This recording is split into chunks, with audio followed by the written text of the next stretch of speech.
Troops of the Joint Task Force under Operation HADIN KAI moved deep into the Sambisa Forest and, one after another, cleared several abandoned insurgent camps that once served as hideouts for terror elements operating in the northeast.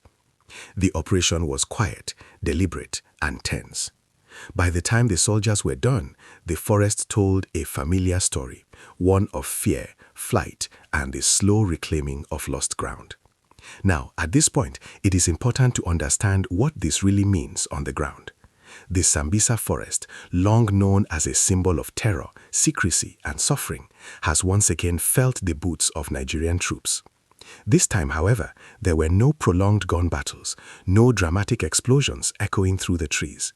Instead, there was movement, careful, calculated movement, as ground troops, supported by local volunteer forces, swept through enclaves once occupied by insurgents. According to security sources, the troops encountered multiple camps that had been hurriedly abandoned.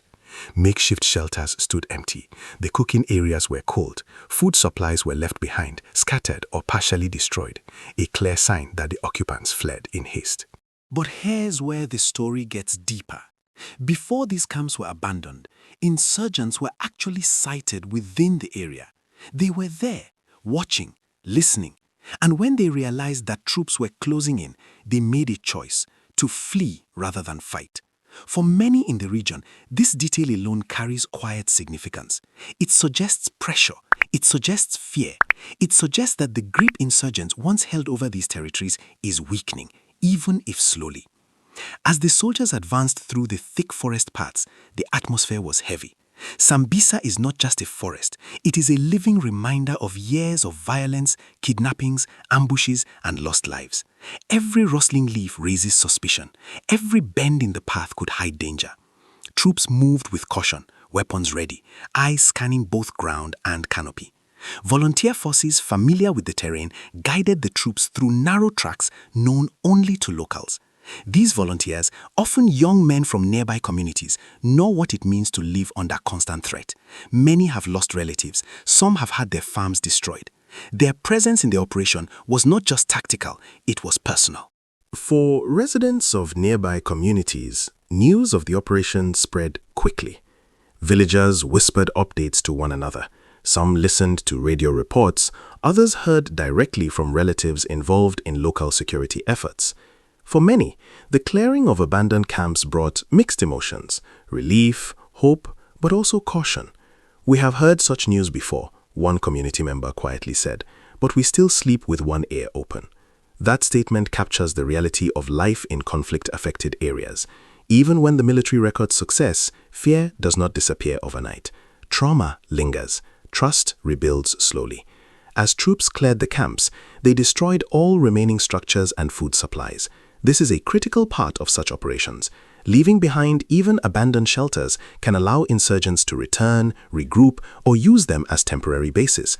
By dismantling everything, the military sends a message, not just to the insurgents, but to the communities, that these spaces are no longer safe havens for terror. The ground operation itself followed a familiar but disciplined pattern. Advance, secure, search, destroy, move on. Each step was carried out with precision. Soldiers checked for hidden weapons, improvised explosive devices, and signs of recent movement. In a forest like Sambisa, danger often hides beneath the surface. Now, at this point, one might ask, why would insurgents abandon their camps so easily? The answer lies in sustained pressure. Operation HADIN KAI has, over time, increased surveillance, intelligence gathering, and coordinated ground assaults. Insurgent groups now find it harder to predict troop movements or rely on long-standing hideouts. When they sense an imminent confrontation, many choose survival over confrontation. And survival, for them, means retreating deeper into more remote areas or splintering into smaller groups. But this retreat does not mean the threat is gone. As we continue, please like this video and subscribe, not just as a call to action, but as a reminder that staying informed about security issues is part of national responsibility. Back on the ground, the aftermath of the operation left behind a strange silence. Forest clearings once filled with the sounds of movement, cooking, and planning were now empty. Burnt remnants of shelters stood as quiet evidence of what once was. Soldiers took brief pauses, not out of celebration, but vigilance. Community reactions varied. Some residents expressed cautious optimism. At least they are running, a local trader said. Before, they would stay and fight. Now they are afraid. Others remained skeptical. They may leave today and return tomorrow, another resident warned. We have seen it happen. This skepticism is not unfounded. Years of conflict have taught communities to balance hope with realism. For them, true victory is not just clearing camps, but restoring normal life. Farming without fear, children attending school, roads opening safely. Security analysts observing the situation note that clearing abandoned camps serves multiple purposes. It disrupts insurgent logistics, weakens their morale, and reassures civilians that security forces are present and active. However, analysts also emphasize that military action alone is not enough. But here's where the story connects to bigger issues. Insurgency in the Northeast is not just a military problem. It is rooted in social, economic, and ideological factors.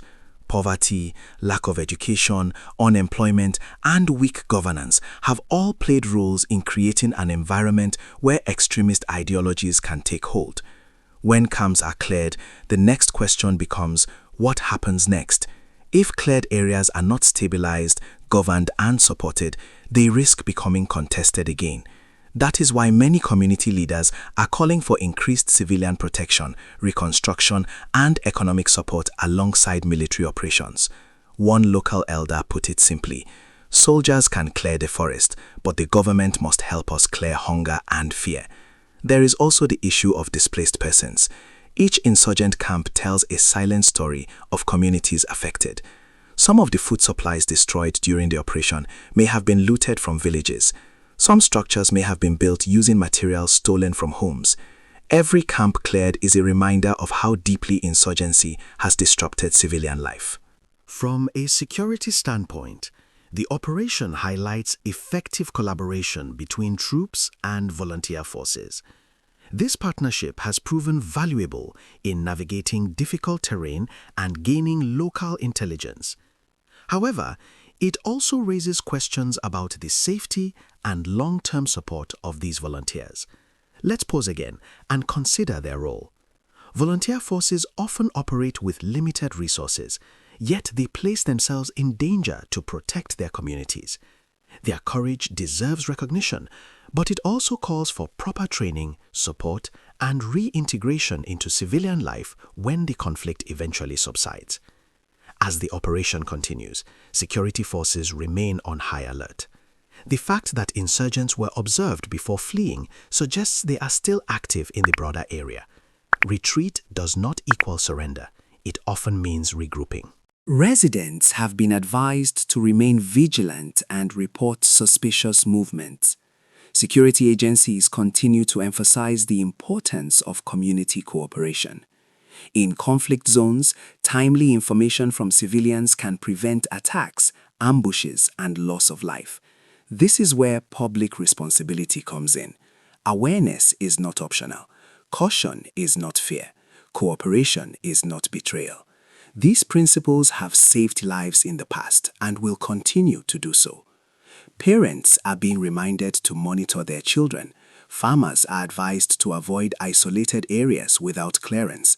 Traders are encouraged to report unusual activity along routes. Religious and traditional leaders are urged to continue promoting peace and unity. As we look at the broader picture, the clearing of abandoned insurgent camps in Sambisa Forest represents progress, but not an endpoint. It shows that sustained security operations can yield results. It shows that insurgents can be pressured into retreat, but it also reminds us that peace is fragile. The forest may be quieter today, but the journey to lasting security continues. In the end, this story is not just about troops and camps. It is about communities longing for stability. It is about soldiers risking their lives in hostile terrain.